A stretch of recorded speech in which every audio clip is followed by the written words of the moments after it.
What is the cornerstone? Right from now till you finish the course, the cornerstone is a reversal of your thought system.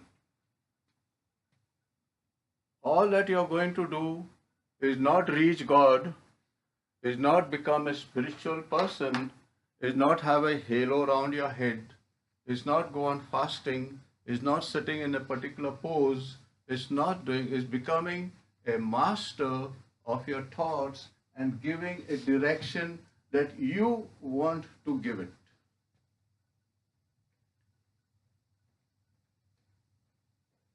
We can choose, and this is a hard choice, and a choice that is very difficult, a choice that we have been born in, we have been steeped in, we have lived 30, 40, 50 years of our life doing what? Being a slave of our thought system. Everything we do is what our thought tells us to do. What our thought tells us to do. And we do that because we have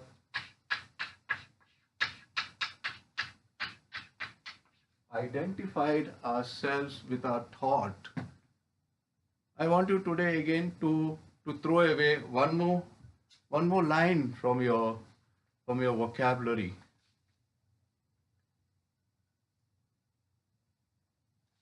To identify yourself with your thought. So suppose you are a man or a woman, you look out and you see a nice person of the opposite sex and you said, it would be nice to have sex with that guy.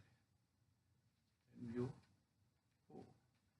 tell yourself, that's a great thought, and I'll allow it to be a thought, but not run my life. You're out. You're out. So you're not judging the thought. You're not condemning your thought. You don't have an opinion about the thought. All you're saying is, it's a thought. It does not matter. It does not make me. I can have the worst thought. I can think of let me say, I can think of killing all the Hindus in India. Okay, that's a thought. That's cool. That's a thought. That's not you. I don't become bad because I have a thought of murdering all the Hindus, or vice versa, or murdering all the atheists. It's a thought. So we are going to study how we are going to reverse our thoughts. First of all, by disidentifying ourselves from our thoughts, creating a distance. The thought is not me. What do you think happens once you create a distance between you and the thought? What do you think happens? Yeah. You don't identify yourself by your thoughts anymore. So there is no guilt. There is no self-judgment. There is no remorse. There is no whatever you want to say. There is nothing of the negative there at all. Because you are not your thought. And that's the reversal that I would like you to come to as soon as possible. The thought is not me. I have to direct my thought. So it will be nice now. So again, you'll have the thought coming, it would be nice to go to bed with that person over there. Great thought, but it's not me. Yeah. And then you tell your mind, let's think of something else. Then you tell your mind, you know what we shall think? We shall think of what speech is Trump going to give today on State of the Union. So now you are directing your mind to think in this direction. You are now slowly, by every bad thought that comes, you're taking it out and substituting with a thought that you want. Good or bad, I don't know. You want, so you therefore decide what is the thought you want to think. And maybe for the first time, you're going to do that. In my understanding of sin, it's thought, word, and deed. Yeah. But you're saying that thought is not. No, it is. So now, coming to what is the sin in thought? The sin in thought is now continuing with that nonsense. And then you are now, what should I say? I will give you a graphic example. Let me see. Huh? Hopefully a difference. So, yeah. So let me see. So the graphic example is you have a balloon that has no air. So how is a balloon without air? Without air, it is just a flat piece of rubber or plastic. So that's a thought going through there. It's just a balloon without air. And you look at it, whatever thought, it's a balloon. Now you stop the balloon, then you say, it was nice. I hope I meet him after dinner. I hope this happens. So what are you doing? You're giving energy to the thought. And once you give energy to the thought, like the balloon, it blows up in your face and and therefore your focus is out of your life. Your focus is on the balloon that is right in front. And then you get agitated and then you get disturbed. And that is sinning in thought, word, and deed.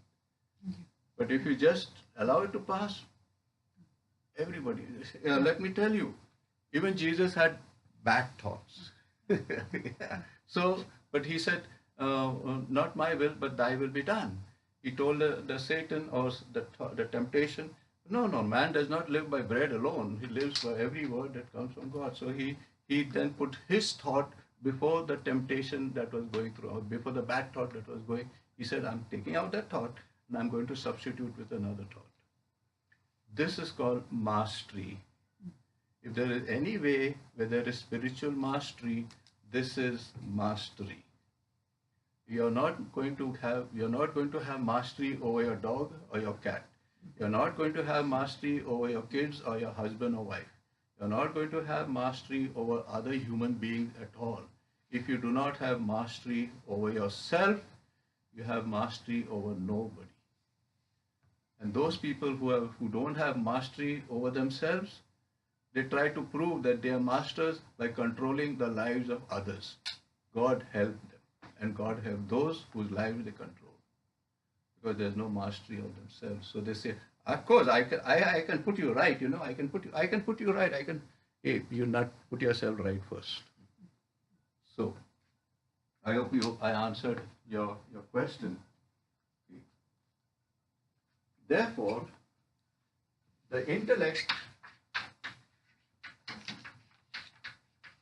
or let me say the mind,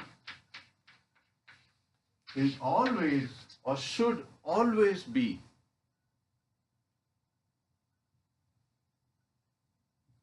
guided or at the disposal. If a slave, the mind should be a slave of the loving heart. The heart and the mind. I told you the longest journey we are going to take is a journey from year to year. By the time we reach here, this is out. So this is the journey. So make your intellect, mind, brains be the slave of your heart. Why should it be the slave of the heart? Because the heart is a seat of love.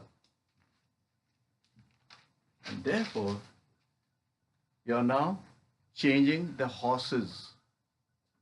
So you are driving the ancient Latin, Roman philosophers and all. They compared the human life as driving 3 horses. The first horse you have to drive and control is your own body urges, that horse. The second horse you have to control is your thoughts. Don't allow that horse to go out of this. So your body, your thoughts, and the third horse, which is the worst of all, is your emotions. Don't allow your thoughts to run your life. Don't allow your emotions to overpower you. So that is a spiritual mastery. Wow. Nothing to do outside. No going to the gym. No sitting in a pose. No going to Tibet. Nothing. That is what we call. So your intellect is always at the disposal of a loving heart. Are you going to do that? Today is a decision again, like every class, there are many decisions that you have to take. Why it is like that? Why is the heart the center of love? I'll tell you. Because first of all, the heart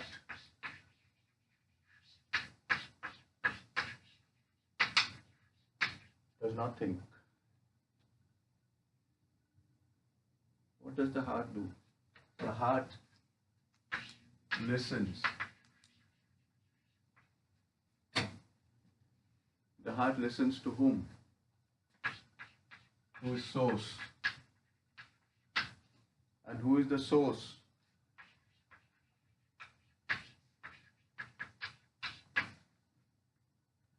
So, can you see? The devil is here and God is here. We are going to bring the heart, the three horses, body, emotions, and mind, under the control of the heart that listens. And because now comes the icing on the cake. Because the heart listens to the source of love and to nothing else, the heart is that part of our being that embraces all things, St. Paul, that allows all things, that forgives all things, that respects all things, that heals all things. And therefore, it is transcendent over everything. The heart is that which allows all things. The heart is that which embraces all things. The heart is that which heals all things. The heart is that loves all things. The mind will tell you, don't love her. Her husband will come and hit you outside. Or, don't love her and all. You don't know. She's got 2 solid sons and all. So we got that. So we're not in that. The heart says, love, forget about the consequences. And God says, I will take care of the consequences. You just do this. So we are in that mode of mind. So where are you going to search for love? Sherry, where are you going to search for love? Where are you going to search for love? From your heart. Correct answer. You search for love in your heart. So therefore, it's time to change your home. Your home is no more your mind or your intellect. Your home is your heart. And that's the journey we're going to take. You're at home and at peace in your heart.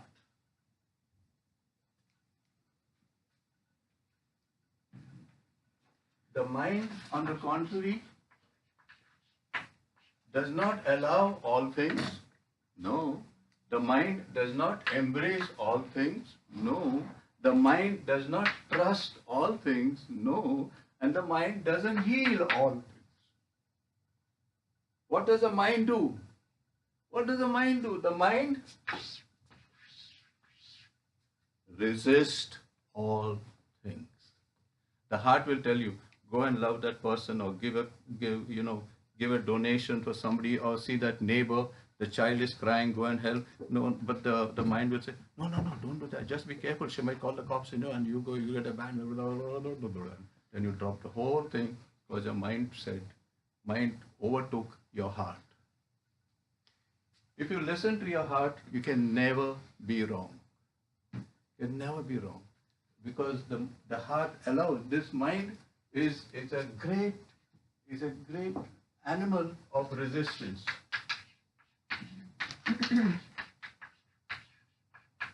Why does the mind resist? Hmm? Protecting you. Yeah. The mind resists because the mind is teaching you how to survive.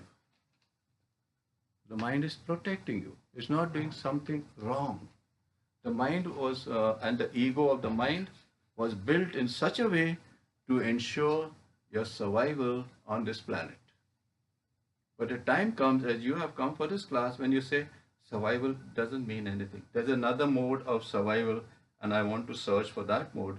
Let's go for spirituality course. And I'm going to search for that mode. I don't need for my body to survive. It's no big deal. It will survive. I am going to search for another mode of life.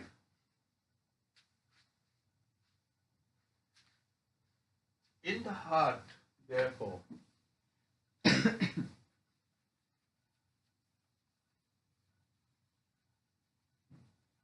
in the mind,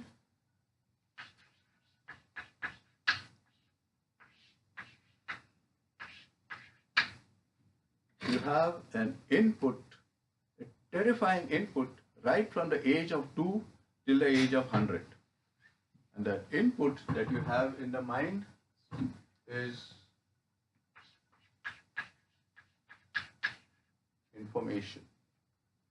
Information, information, information, information, information. What is going on there? What is happening there? Why are the Republicans doing that? And what time is CNN going on? And why this light is not dimming? I must find out what that is doing. I must be more informed and be more informed and be more informed. So we have got a phone that always keeps us informed of the whole thing that is going on in the world is in that phone. And so I'm so happy I have a phone. I'm well informed. I'm in touch with everything. And so that becomes a part of my existence. Information is part of my existence. Imagine, my dear friends, if Google or some company, Apple, says, now no need a phone. We'll just make a cut in your brain and put a chip inside. So you'll be walking around and say, hey, what are you? You got a chip? Yeah, I just got a chip. You know, it cost $3,000. I got a 5,000 one year. And all. That means I got more information. And it's going to happen. One fine day, science will go so far, not one fine day, very soon. You'll have people going around without phone but chips. And the phone will ring. They'll tell you, you know what, the phone rang. And you ask, where? In my brain. And so they will talk to that person without talking. Just the thoughts will transfer. And so we'll live in this information age like animals. Like animals. Is my mind therefore a huge pot of information? The second thing that the world fills our minds with is knowledge. I must get a degree. I must go for that training. I must go for this training. I must be a PhD. I must be a lawyer. I must read a history book. I must read something about the church. I must have knowledge. I must have knowledge. And so we become huge balloons of information, huge balloons of knowledge, all puffed up with information and knowledge. And we think that's our being. That's what the mind does. The heart has a hang. The heart has a hang. Because the heart is pre-packaged with what?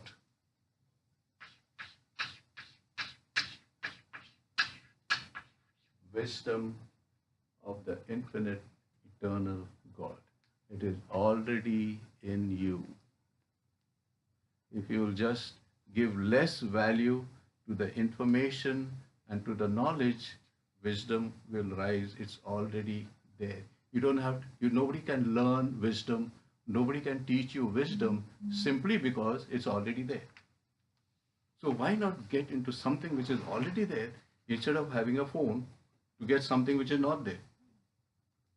And we are such fools. We want to get something which is not there, and lowering ourselves to to the gold mine that is lying within us. Wisdom.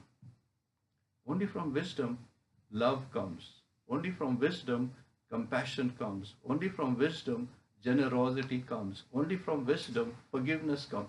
These are the beautiful weapons, or should I say, I do not know what word to use. These are the beautiful things that are there in wisdom. Wisdom gives you the ability to speak well of everyone, to think well of everyone, to do well to everybody. That wisdom has been implanted in our very being even before we were born. And you don't have to search for it. As she said, it is already there within us. So you can waste time searching for wisdom. You'll never get it. Or you can be happy that you have a lot of knowledge and so now we have finished the cornerstone and we go to the next paragraph. So far, any questions? I got one. Shoot.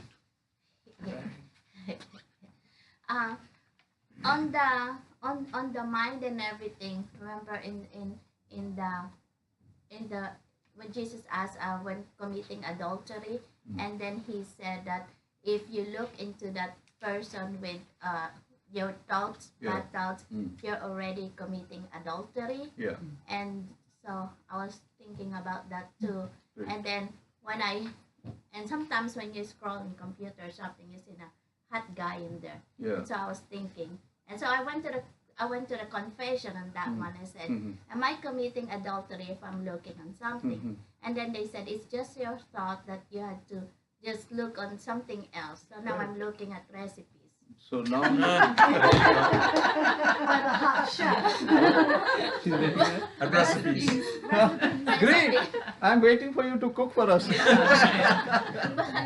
is that what it is, like you're saying? Exactly, that's what I said. So what is, so a thought comes, it has got no, it's an empty balloon.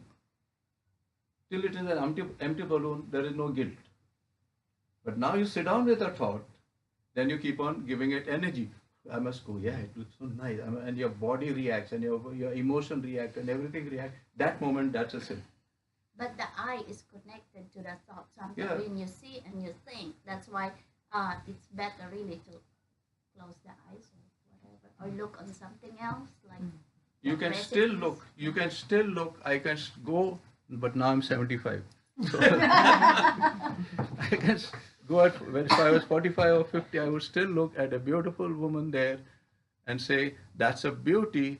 How I wish I was not a priest. And this thought has come to me a million times. How I wish I was not a priest. Why this Pope and all made this law of celibacy? Why can't we have sex with some woman?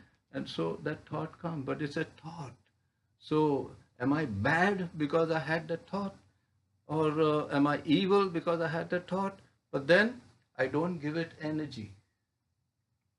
The moment I give it energy, then I'm stepping into out of the boundary. So the eye can look at anything. Now, even if the eye looks at anything, the mind has to decide what that thing is. Yeah, the mind has to decide. Now there are two ways of giving some example about this. So you're going for a walk in the neighborhood, and then suddenly there's a very sexy person on the other side of the road. You look at the sexy person, and then you keep on talking with your friends as if nothing had happened. So no big deal. So just because you looked at that person, it doesn't make you. But a thought might have come, and then it's gone. But you're busy talking to the people around, and they may be after the person goes, they all say, "Yeah, she was. How do you like her dress? I didn't like it." End of story. Now, another way of the same thing is somebody goes on the computer and goes to a pornographic site. That's again he's using the eye. for a wrong purpose, and that's a sin. That's where the guilt comes. So, but the eye can look at anything, no big deal, because the eye is just an organ. The eye is not like like your nose. The nose can breathe any odor, any smell, anything. Nothing wrong with the nose. I can look at anything, but it decides on your mind, which has already decided all God's creation are beautiful and holy and good. That's what your mind tells the eye. There was a saint whose feast we celebrate on January the 24th. I love that saint. He was the Bishop of Sales, Sales. And he became a saint because of his extreme gentleness and kindness. So he's called the saint of gentleness and kindness. And he had trained his mind to see everything as beautiful. And there is a story about him. So he and his friends were walking. This is about 4 or 5 centuries ago. And there was a dead dog rotting on the road. So now, while all his friends said, "Oh, why? Who? How?" They had their all familiar human reactions. He looked at the dog and said, "Can't you see how beautifully white the teeth of the dog are?" He had trained his mind to look at the good things even in the worst possible way. That made him a saint. You can train your mind to look at the worst things and say, "I have decided to look at things as good, as holy and beautiful." That's my decision. And I'm going to tell my eye, everything you see is good, holy and beautiful. I'm not going to cast any judgment. This is a judgment I put on everything. Everything I see, hear, touch is good, holy and beautiful. Period. So the mind tells and the heart tells the mind. So then you are the master, not your eyes, not your this, not your that. Okay. So the journey that we are doing now, the Homeward Bound journey, is not a journey to please God. It is not a journey to gain heaven. It is not a journey where there is no suffering, to get away from suffering. It is not a journey for all the reasons that you have come to this class for. It is not a journey of what to do and what not to do. So your spiritual journey has got nothing to do with these truths that we are going to do. This you must write with letters of gold.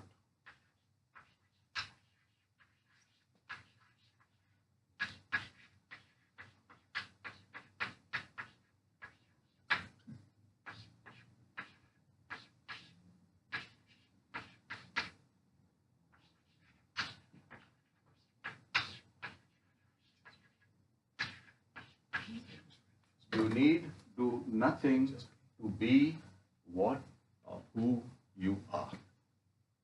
You need do nothing to be what or who you are.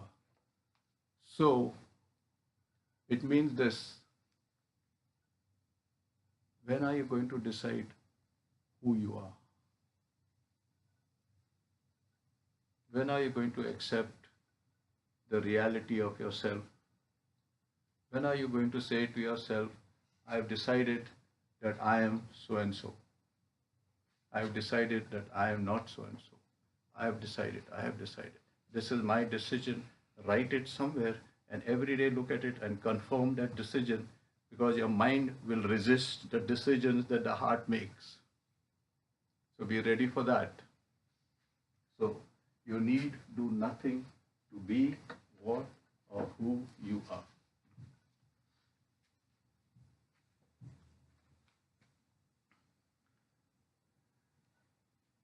I'm going a little sideways now.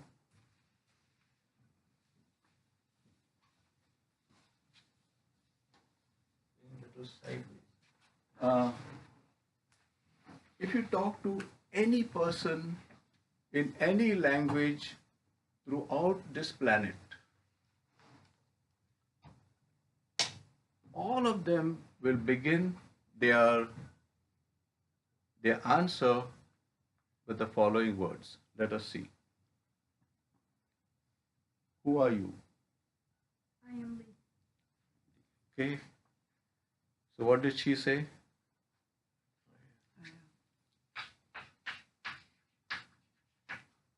Who are you?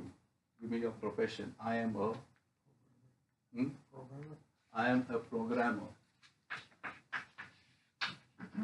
Common word is I am. I am. Who are you? Common word is. So I can ask all of you, you will all begin your reply with I am. All of you.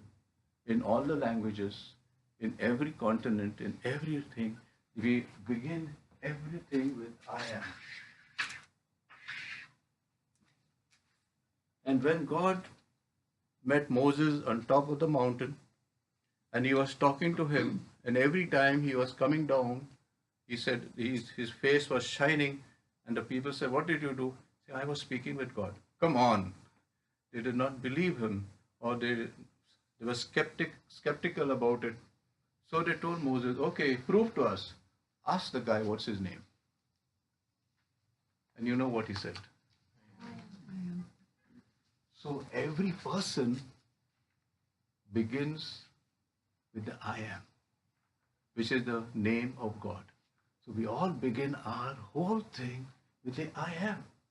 I am a professional. I am a teacher. I am a woman. I am a man. I am a janitor. I am a teacher. I am a priest. I am. Therefore, we introduce ourselves to everyone with the name of God. We begin our sentence with a holy word, I am, without knowing that this is a holy word.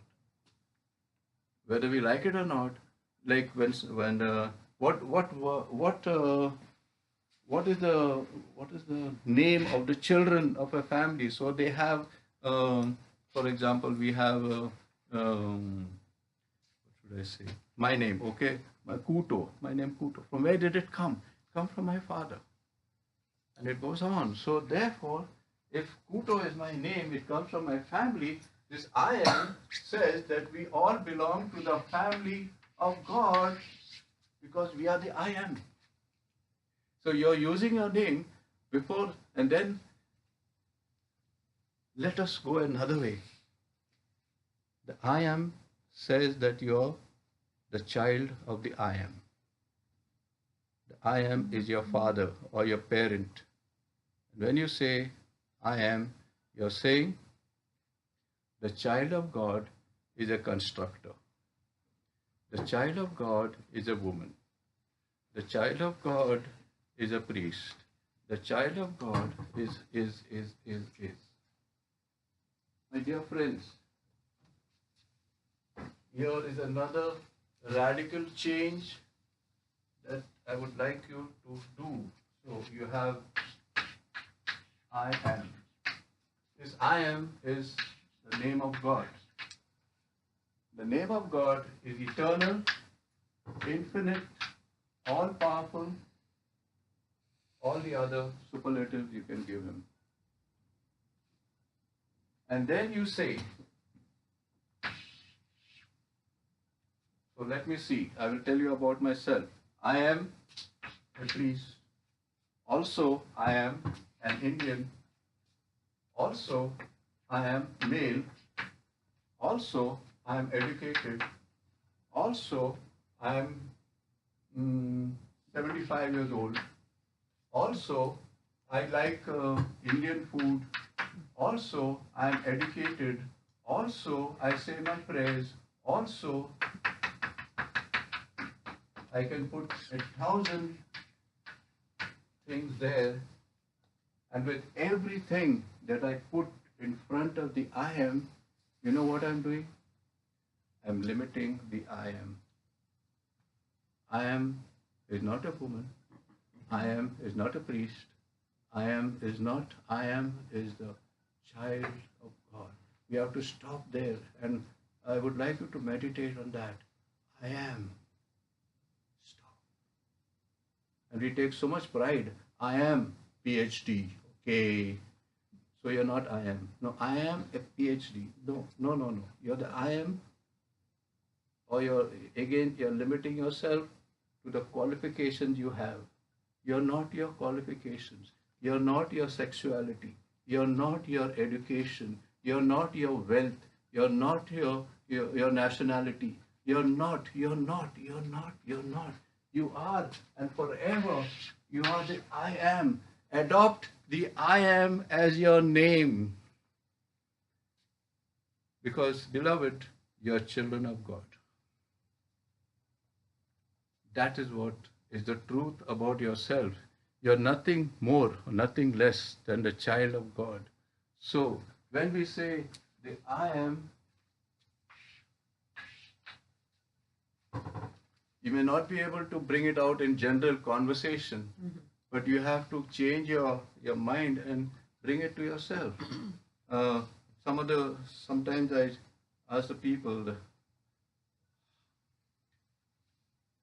they came and somebody comes and says, you know what, I cannot get on with this person because this person said so and so. Father, how should I have reacted? Okay. So then the question is, who is reacting? The child of God, the I am, or the woman from Ireland? Who is reacting?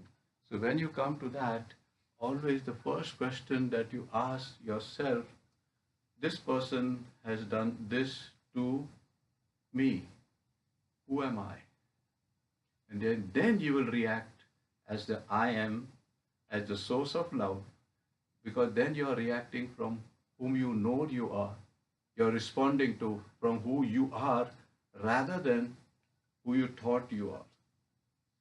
You're responding from the truth and not from any other thing. This I just went to the site to bring about another teaching. So far, so good.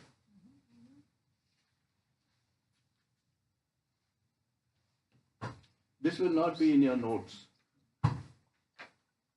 which I will send tomorrow.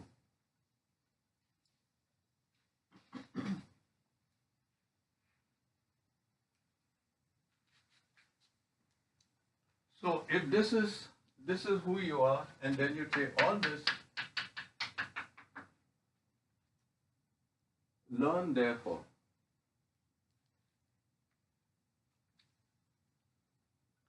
What did Jesus say again? Since we have practically all Catholics here, what did Jesus say? If anyone wishes to follow me, what does he have to do? To renounce himself, take up his cross, and follow me. To renounce himself. This is called renouncing. I'm not. You have to deny yourself, Jesus. Unless you deny yourself, deny that you are all these things. A perpetual denial. I'm not only my education. I'm not. I am the I am. And every time it is like, breaking something so that you can expand into the bigger I am. You break another thing and you expand, you get more space for the I am that you are to come into circulation. Otherwise it remains hidden there under all these things. Is this difficult? Is this a sacrifice? It is actually a holding on to something which is your true true inheritance, which is your real heritage. For this you were born, for this you came into the world, that you be the I am, and you therefore are the I am in the I am of God. Okay. Father, Yes. it, it, it totally feels right what you're saying, but then when I think of like, situations in my life that are challenging, I can't see how I would react differently. Mm-hmm. Like my sister, for instance, she gets very she feels very criticized whenever I say something or give advice or want to ask her, about like further have conversation about what she's saying, and it's been a very big challenge in our relationship. So like, how can I use this? Don't use it. How can I like drop whatever it is I'm trying to? So you don't. First of all, my dear friend, don't teach anyone what I'm teaching you. No, I know it just for me though. It's just for you. Then. Yeah. So, therefore, when your sister wants to have her way, you have to tell yourself, I'm on this journey. I will allow her to be on her journey. I'm not going to interfere with her journey. And if during this journey she is looking north and I'm looking south, so be it. Are you ready, therefore, to drop relationships that want to go their way, so that you can be free to go your way?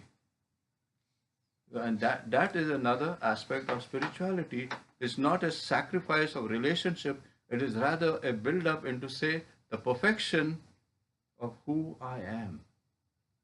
And so, I will always love my sister. I will always love my children. But this is my journey that I am called to. And that is her journey. So be it. Allow people. So love allows all things, trusts all things, embraces all things, and heals all things. Look at her always from the eyes of the heart and not of the mind. You have to make that jump every time. That's, I guess, what I'm trying to think. Like, if I did that in those situations, would I Yeah. not want to give her any advice, or like would I just? Yeah. First of all, you I would just listen. don't. Or Yeah. is that You it? don't give advice. Yeah. So, the day will come, if you continue with this course, I will tell you. I think I have told this course when, I told the course number 2. Now you start giving advice.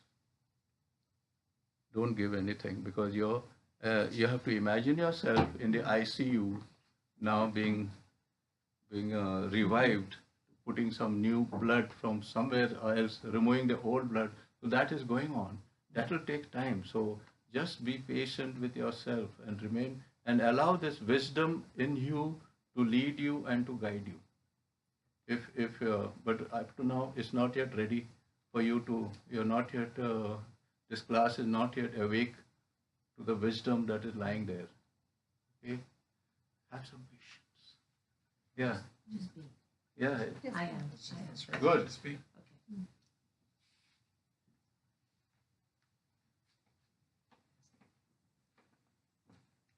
The ego that you have,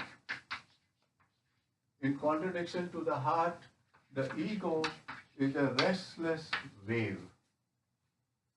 It is a restless wave, always thinking of something, always jumping somewhere, always resisting. It's a restless wave. And that is why so many of us are stressed, depressed, and tired.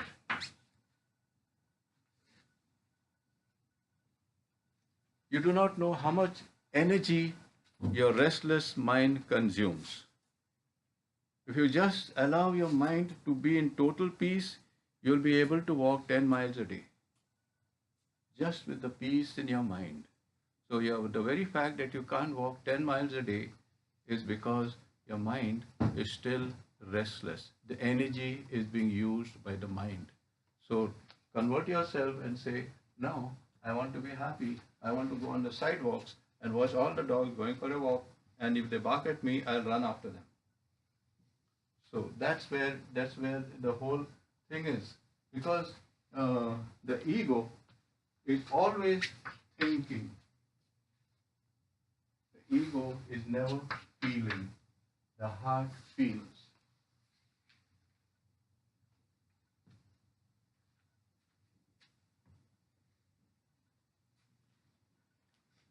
When finally your ego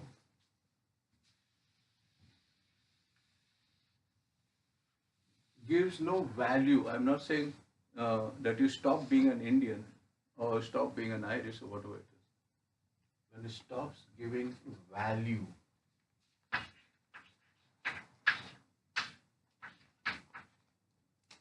to all these things, then the ego dissolves.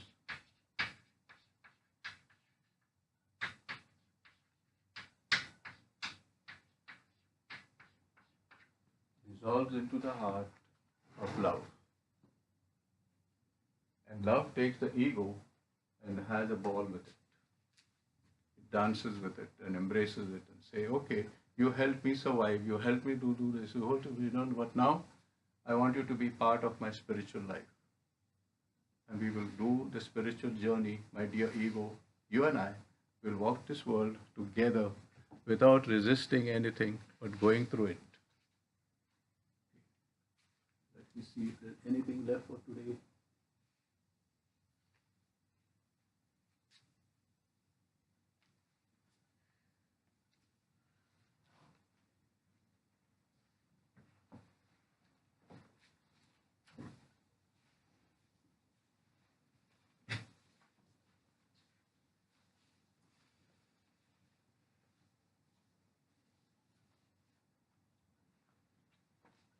So now you will say, after some time you'll say, you know, I've reached the heart and I do everything from my heart.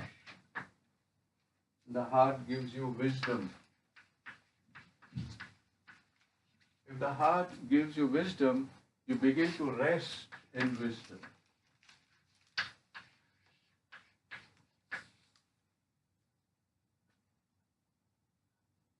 And once it rests in wisdom, there is only one thing that can happen. God enters.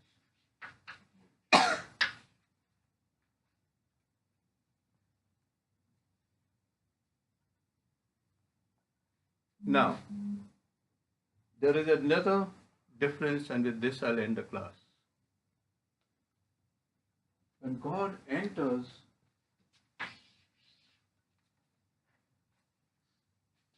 He doesn't enter for your good.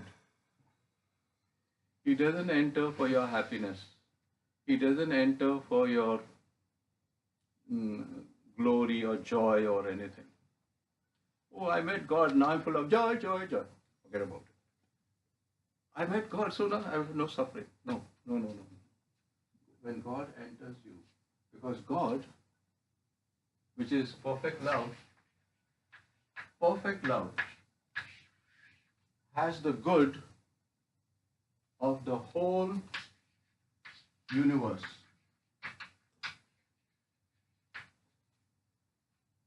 Be very careful here, because again the ego will come and knock you out. So God loves the whole universe. So once you give your heart and allow wisdom to come in, you will begin to notice that you are still in the same boat. You prayed for your child to go to college, the child became an addict. You prayed for something else and you say, I'm praying, but nothing is happening. Everything is going in the opposite way. One of the reasons may be that God enters for the good of the whole universe. So your prayer, your desire to be a spiritual being, therefore, is catering or doing good to the whole universe, including you. Try to imagine that. Let me see. The death of Jesus on the cross, was it something good for him, or was it something for the good of the whole human race? Yet he suffered, he was spat upon, he had no food, he died, all that blah blah. The worst thing happened to him, but it happened to him through the source of infinite love who used him as a tool to bring the message of resurrection to the whole world. So once you give yourself to God, you also maybe, I'm not saying 100, you also maybe, so don't be disappointed. Tell yourself, nothing is wasted, nothing is wrong, nothing is this. What I did, or what my sufferings are bringing salvation to somebody there somewhere. What is somebody, some couple who are planning divorce are now getting together and loving each other. Some child that was to be aborted is now saved. Something you have no clue. You have no clue. But every good thing that you do will not only come back to you, or it may not even come back to you, but the good is done somewhere. So have that trust that all your good things, all your spiritual classes and all these things, you're coming here week after week, hour after hour, is already producing results somewhere on this planet. Have that trust and that faith. And so for today, we end this class.